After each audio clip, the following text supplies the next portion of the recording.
Hi guys, driving from work to pick up my kids at school. Haven't been here for a while, didn't record any video, didn't post any video, but I just feel like it's time. It's time to come back. Um, Weird situation is happening in the world, right? Horrible things. It seems like we just got over the disease of the century, and right away we didn't even come out completely, but right away we're in a different battle. And my channel is called Real Russian Housewives, and I always call myself Russian when people ask me where you came from, what language you're speaking. Well, that was obviously Russian. But when they asked where I came from or who you are, like what nationality, I always said Russian. Even though I'm not 100% Russian nationality. My mom is from Siberia. My grandmother is half. My grandmother is Ukrainian. My grandfather is Russian. On my father's side, and I don't know exactly because my mom divorced my dad when I was 2. It's probably Russians, at least what they said, but it's not exactly. Some Ukrainian and some Tatar, and there are some other nationalities because they don't exactly look Slavic, but I don't know what they are. But so I have a lot of different bloods mixed in me, but I always sided with Russians because of my mom, because I didn't say the most important things. I was actually born and raised mostly in Kazakhstan. It's one of the former Soviet Union republic. It's an Asian country. It's a mostly Muslim country. Well, not, of course, not during Soviet Union. It wasn't really called Muslim. There was no religion during Soviet Union. Well, so from the age of 2 to the age of 8, I lived in Siberia. My mom went there to be with her parents. Then from the age of 8 and for another many years, I lived in Kazakhstan, and then I moved to Moscow, and I lived in Moscow for 5 years before moving here, and I've been here for 21 years. It was on February 28th, it was 21 years. So it's just crazy. But the fact is, I always was proud to say that I'm Russian, and I always was proud of my heritage, my traditions, of my language, everything. And I think everyone should be proud of the place where they were born. And a few days ago, I got in the car and I went to the hair salon that to have my appointment for my hair that I scheduled maybe like 3 days before it all started. And I was driving in the car and I was thinking, it was a new hair salon. They're going to ask me where I'm from. I don't know what to say. And I was scared.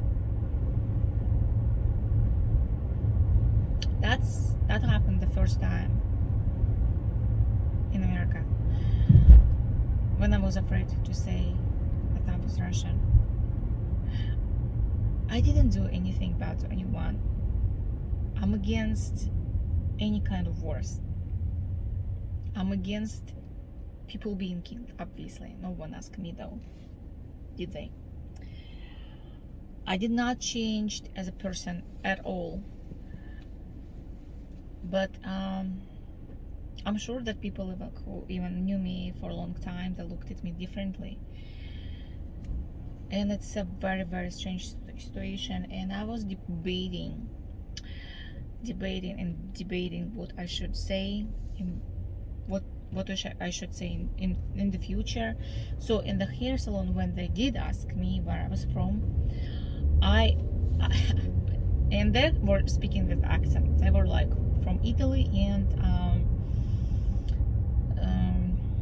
they were speaking in Spanish. Some of the people, but I don't know where they're from. So from one of the Spanish-speaking countries. But the owner was from Italy. I actually almost started like to shake, even though those people weren't Americans. And I said, I'm Russian Ukrainian from Kazakhstan. I'm not gonna do that before. I'm not gonna do that again. I cannot betray myself. I cannot change who I am. And I am who I am. I didn't do anything bad to anyone. I just hope it's all going to stop soon, and will continue live our normal lives, or it probably will take a while. It's not gonna happen right away, but I hope it will eventually will happen. And I hope my kids, who are obviously half Russians, half Americans, and on their American sides are like German, Irish, I think there's so many. There are a lot of European bloods in them. So I hope they will continue to be proud, because they really like the fact that they're Russians as well. Well, that some Russian blood in them, but they love the traditions, the language, and just everyone who is affected by this event is going to come on another side, and everything is going to be good. Everything is going to be good, because it has to be. I'm nervous a little bit, so when I'm nervous, my English even worse, and my accent, and I keep mixing the grammar rules. Anyways,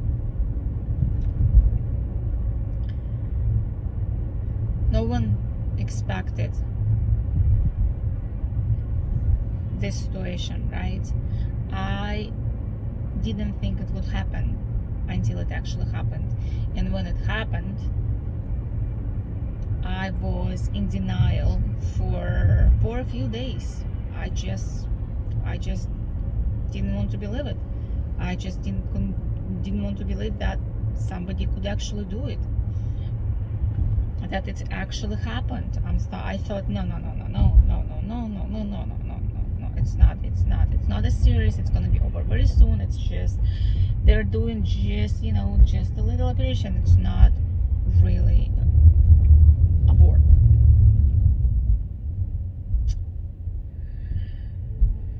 But then I had to accept it. And admit that yes, it did happen. Somebody actually could do it and did it, and people were dying, and cities were being ruined, and families were losing their homes and their loved ones, on both sides, by the way.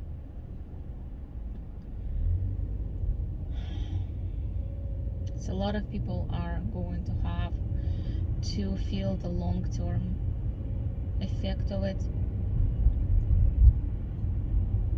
Just feel bad for everyone. And probably 50% of people who live in Ukraine have Russian blood in them and have relatives in Russia, and the opposite. A lot of Russians are like me. They have Ukrainian blood in them, and they have relatives in Ukraine. So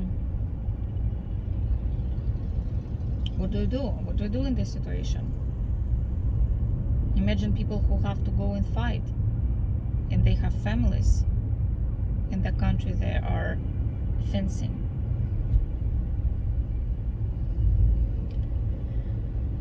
Anyway, that's just some of my random thoughts, and I just hope for the best. That's all. That's all we can do, all of us who are not directly involved. We just can hope for the best. And bye everyone. And I hope I'm gonna make another video and we'll see each other again.